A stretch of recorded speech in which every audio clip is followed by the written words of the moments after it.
días. Comenzamos con el capítulo 4, las ilusiones del ego.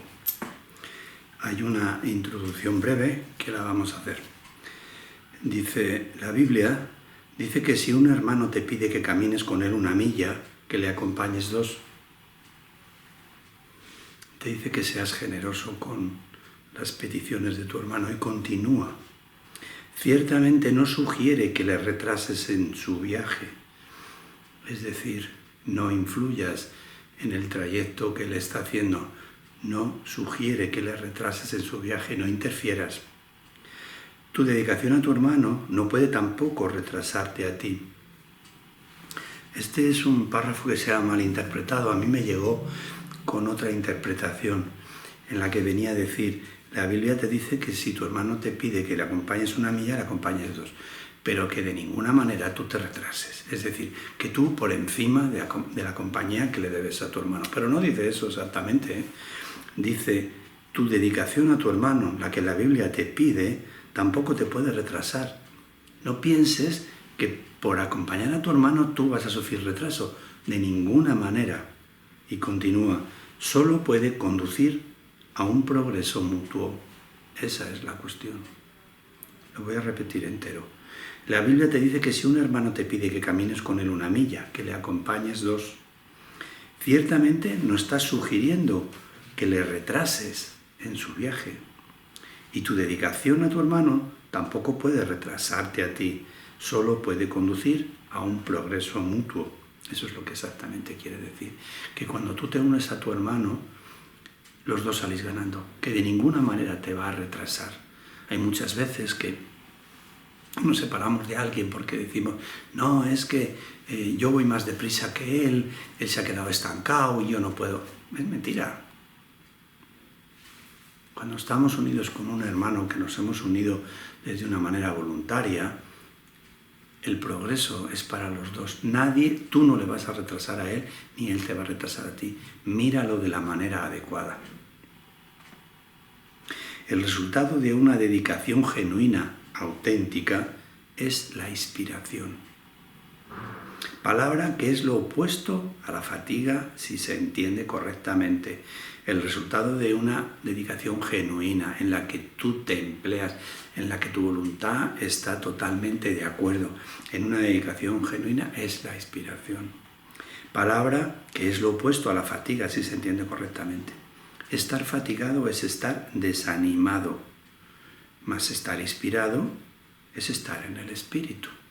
Estar fatigado es estar desanimado, mas estar inspirado es estar en el espíritu. Parece que eso nos dice una cosa que ya sabemos. Continúa. Ser egocéntrico es estar desanimado. Amigo, ser egocéntrico es estar desanimado. ¿Qué quiere decir esto? Ponerte tú por encima de los demás es estar desanimado. ¿Por qué estás desanimado? Porque te pones tú por encima de los demás porque no crees que ellos te aporten nada. ¿Cómo lo ves? Para todas esas personas que dicen, ámate primero a ti mismo, perdónate primero a ti mismo, cuídate primero a ti mismo. ¿Eso es ser egocéntrico? ¿O me lo va a explicar alguien de una manera diferente para convencerme de que eso no es ser egocéntrico? Ser egocéntrico es estar desanimado, mas estar centrado en sí mismo, con mayúscula, en el buen sentido de la expresión, es estar inspirado o en el espíritu. Voy a volverlo a leer. Ser egocéntrico es estar desanimado. O sea, ponerte tú a ti como primero y centro de toda tu atención es estar desanimado. Y es estar desanimado porque no confías en nada más que en ti. Ser egocéntrico es estar desanimado. ¿Cómo lo vemos? Nos podemos quedar con ese concepto de cuando estamos en el centro, nosotros que nos ponemos en el centro de todo estamos desanimados, porque no confiamos, porque no hemos perdonado. Por contra, dice más, estar centrado en sí mismo, en el espíritu, porque lo pone con mayúscula, en el buen sentido de la expresión, es estar inspirado por el espíritu. Mira qué interesante. Los verdaderamente inspirados están iluminados y no pueden morar en las tinieblas. Puedes hablar desde el espíritu o desde el ego. según elijas. Si hablas desde el Espíritu, es que has decidido acatar las palabras de aquíétate y reconoce que soy Dios. Si decidimos hablar del Espíritu, es que hemos decidido acatar esa frase, aquíétate y reconoce que yo soy Dios. Estas son las palabras inspiradas porque reflejan el conocimiento. Si hablas desde el ego, estás renegando del conocimiento en vez de ratificándolo y por tanto estás desanimado. Estás desanimado porque no ves lo que es, sino lo que te imaginas.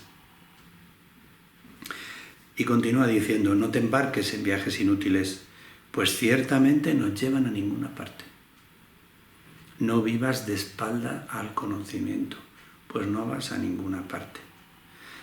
Puede que el ego los desee, estos viajes inútiles, pero el espíritu no puede emprenderlos porque nunca está dispuesto a apartarse de sus cimientos. Puede que el ego esté dispuesto a embarcarse en viajes inútiles y sin garantía, pero el espíritu no, porque nunca se puede separar de sus cimientos, nunca puede abandonar el conocimiento. Y ahora dice un párrafo muy bonito, dice, el viaje a la cruz debería ser el último viaje inútil. ¿Qué quiere decir esto? Lo va a explicar. No sigas pensando en él, sino dalo por concluido. ¿Qué quiere decir el viaje a la cruz? El camino del sufrimiento es el viaje a la cruz. Entonces dice Jesús, el viaje a la cruz, el mío, debería ser el último viaje inútil. Nadie más, después de lo mío, debería de sufrir. No sigas pensando en él, no sigas pensando que el sacrificio es el camino que Dios ha dispuesto para que vuelvas a él, sino dalo por acabado.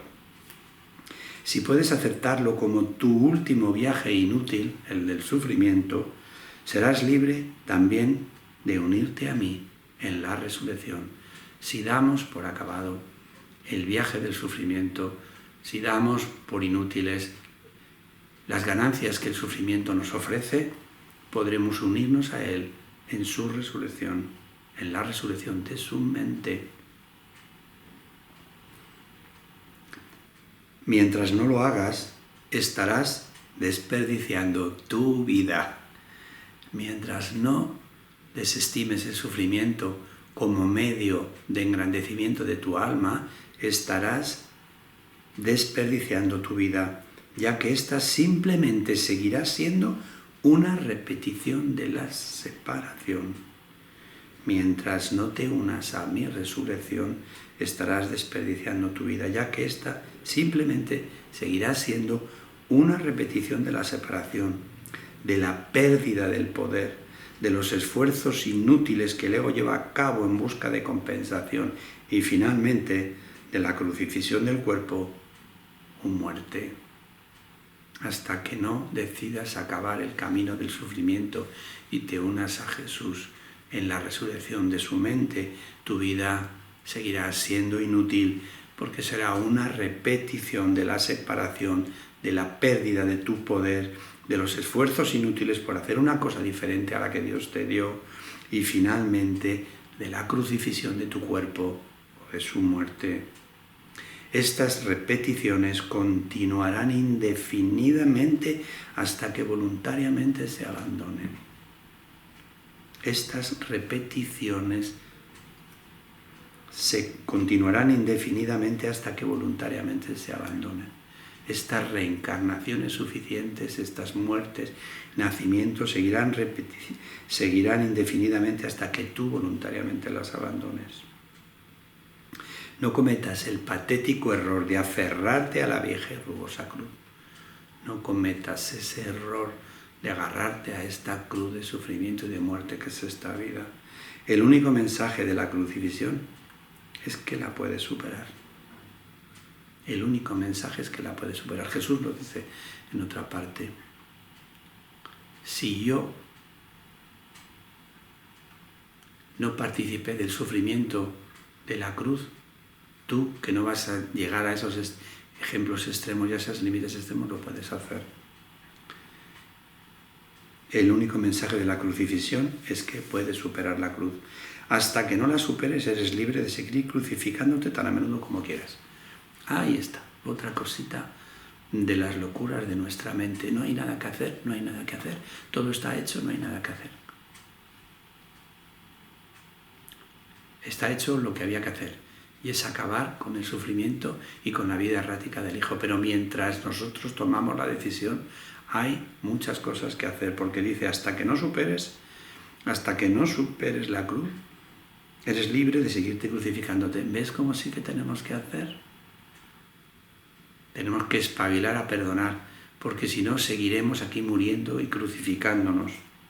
Hasta que no superes la cruz, eres libre de seguir crucificándote tan a menudo como quieras. Este no es el Evangelio que intenté ofrecerte. Tenemos otro viaje que emprender, y si lees cuidadosamente las lecciones que aquí se te ofrecen, te ayudarán a prepararte para emprenderlo.